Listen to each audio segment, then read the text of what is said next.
The ignition coil in the Volkswagen Polo GT is an epoxy-filled coil-on-plug transformer.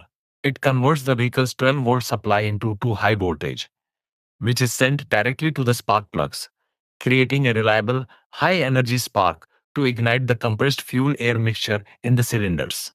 Designed for the four-cylinder TSI engine, this direct fit unit features a robust polymer or aluminum casing that resists extreme under bonnet temperatures and engine vibrations.